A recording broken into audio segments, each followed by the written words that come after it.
Well, good afternoon, everyone. My name is Alexis Mendez. I'm with Micron Optics, and thanks to Branko for the introduction.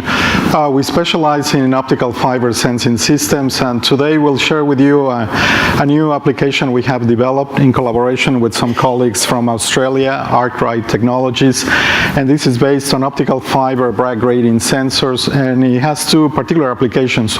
One is for fuel tank level sensors for defense and civil aircraft applications, and the other one is a controlled surface airfoil pressure sensor. So in the case of the level sensors, the basic principle is that the hydrostatic pressure accumulated by any reservoir, any tank, is proportional to the density, the column height, and the gravity. To give you a point of reference, every 10 meters of a water column corresponds to 1 atmosphere, 1 bar, roughly 14.7 psi. So when you have relatively shallow tanks, the pressures you have to monitor are on the order of fractions of inches or millimeters of water.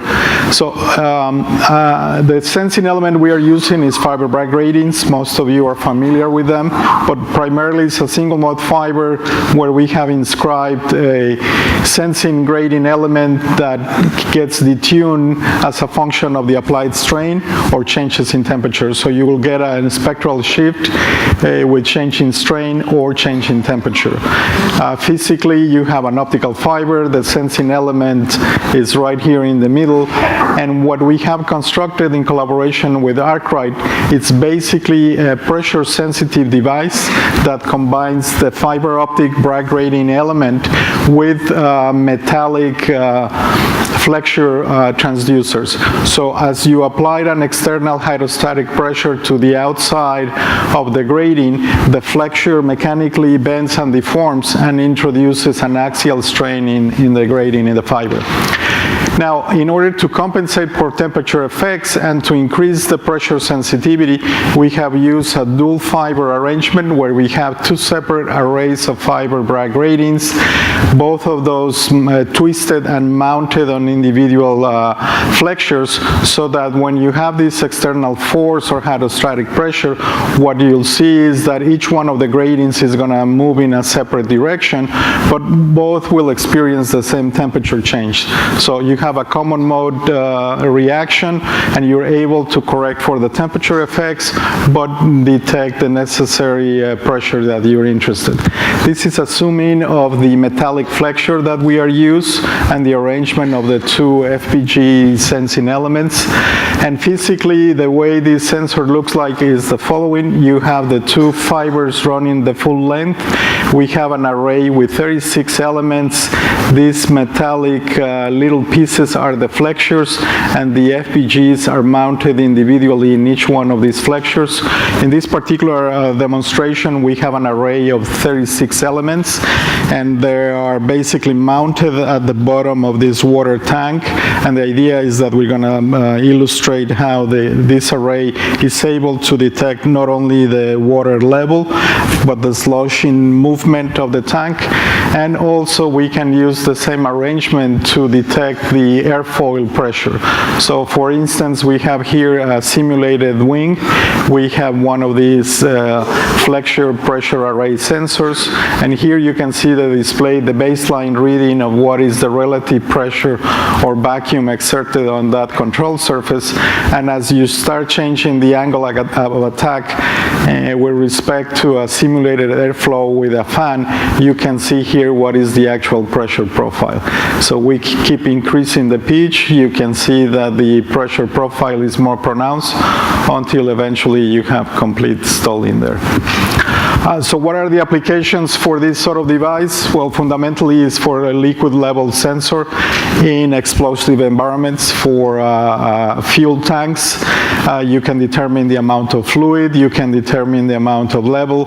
If you have, for instance, large liquid storage tanks, as is the case with liquid nitrogen tankers, you're also very interested in the sloshing, the movement of the liquid inside the tank, because that can affect the balance, the ballast balance of any transportation tanker, or it can introduce severe strain, severe forces in the tanker or in an aircraft. aircraft. You can also use this device for hydro or airfoil force sensors, as well as for biomedical pressure sensing applications. And these are some of the roots of Arkwright Technologies in Australia.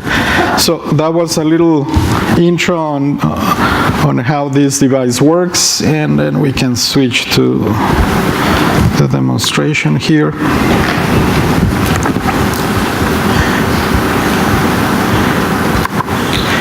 So what we have here is a water tank. We have about 2.5, 3 centimeters filled with water. It's on a pendulum mechanism to simulate the sloshing. The array is mounted at the bottom of the tank. We have the optical fibers coming out here. The fibers are then connected to the interrogating instrument, and the instrument is being read by the computer. And what you have on the screen is the display in real time of what is the level of the water in the tank versus the relative position. And then here I'm just going to slowly turn on this device, and what you'll see is that it's going to go in one direction and the other. And you can see in real time the movement of the water in the tank and the sloshing effect. So this is real time, is basically telling you not only the overall magnitude of the position of the level, but it's also letting you know if you have some severe sloshing and how much that effect is.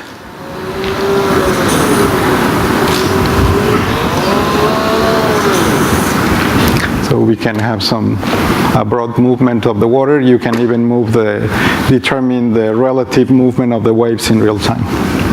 Thank you for your attention, and enjoy the rest of the conference.